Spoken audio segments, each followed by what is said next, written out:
Orang tua bungkuk itu berjalan tertatih-tatih dengan tongkatnya. Putri Bening sangat iba. Sederhana, mereka sangat bahagia, karena semua dilakukan dengan penuh hati dan kejujuran. Putri Bening juga mengupas jagung yang tergeletak di atas tempat tidurnya. Lalu nonton di sini saja ya. Ada cerita menarik dan beranimasi. Sangat up to date. Ayo saksikan, jangan kemana-mana. Putri Bening dikisahkan seorang anak perempuan yang tinggal di pinggir pantai. Namanya Putri Bening. Ia dibesarkan tanpa seorang ibu, namun tetap menjadi anak yang baik dan berbakti pada orang tuanya. Ibunya meninggal ketika ia baru berumur 6 bulan. Ia tinggal bersama ayah kandung yang sangat menyayanginya.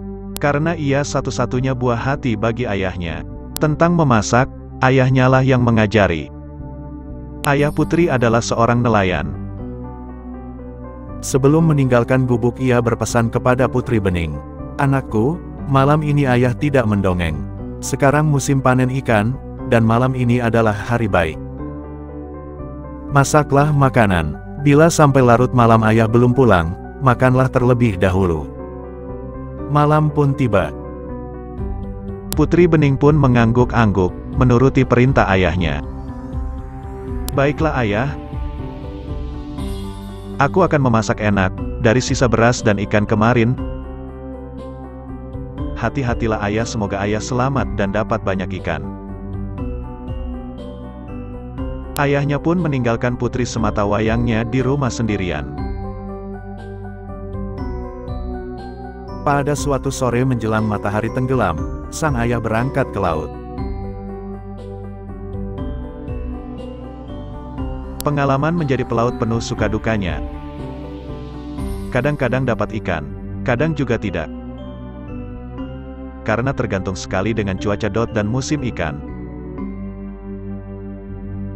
Tapi ia telah terbiasa dengan kejadian seperti itu. Itulah nasib menjadi nelayan, ia tetap semangat. Dimanapun kita bekerja, keuletan dan kecerdasan sangat berperan penting menyiasati hidup ini. Kita perlu banyak akal dan alat penangkap ikan. Sang ayah menangkap ikan di laut dan sang putri berkebun sayur. Dengan hasil ikan dan sayuran itulah mereka hidup sehari-hari.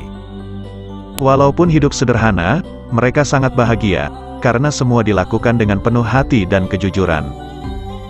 Beraneka ragam sayur ia tanam, seperti terung dan cabai, hasilnya luar biasa. Putri Bening mempersiapkan makanan untuk ayah dan dirinya sendiri. Pekerjaan memasak sudah biasa ia lakukan, karena dari kecil sudah terbiasa. Walaupun perutnya lapar, ia tidak mau mendahului ayahnya makan. Ia teringat dongeng Cinderella, bawang merah bawang putih, dan malin kundang yang selalu diceritakan ayahnya. Ia termenung dan berdoa semoga ayahnya selamat dan memperoleh banyak ikan. Tok, tok, tok. Putri Bening segera membuka pintu. Ia mengira ayahnya datang. Bukan, yang berdiri di depannya adalah seorang kakek tua. Berilah aku sesuap nasi, anak kecil. Aku tersesat pulang dan kelaparan, kata kakek itu. Orang tua bungkuk itu berjalan tertatih-tatih dengan tongkatnya. Putri Bening sangat iba. Ia memapa kakek itu masuk, lalu mempersilakan makan. Makanan untuk dirinya sendiri, ia berikan kepada orang tua renta itu. Sehabis makan, Putri Bening memapa sang kakek beristirahat di kamarnya. Putri Bening kasihan melihat kondisi kakek tua itu, badannya kurus kering. Lalu mempersilakan untuk tidur dan beristirahat di tempat tidurnya. Ia pun membayangkan nanti pasti menjadi orang tua juga. Seperti kakek ini, siapa tahu nanti, kalau kita menjadi orang seperti kakek ini, ada yang menolong walaupun bukan berarti kita pamrih.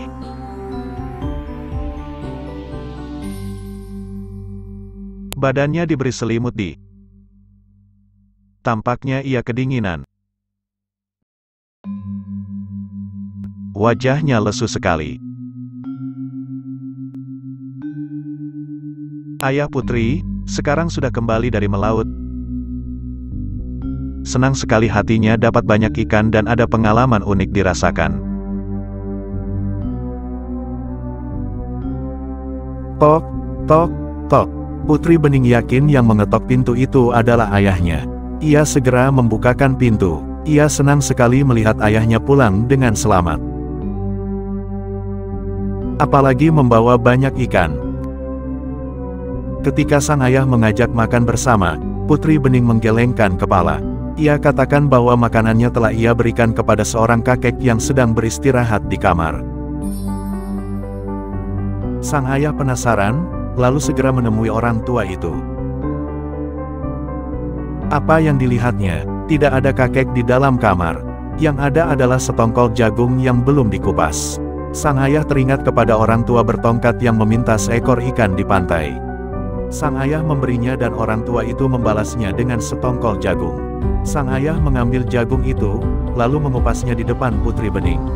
Putri Bening juga mengupas jagung yang tergeletak di atas tempat tidurnya.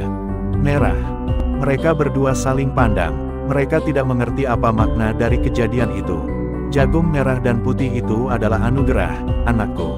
Peliharalah baik-baik. Besok kita semai, kemudian kita tanam di kebun.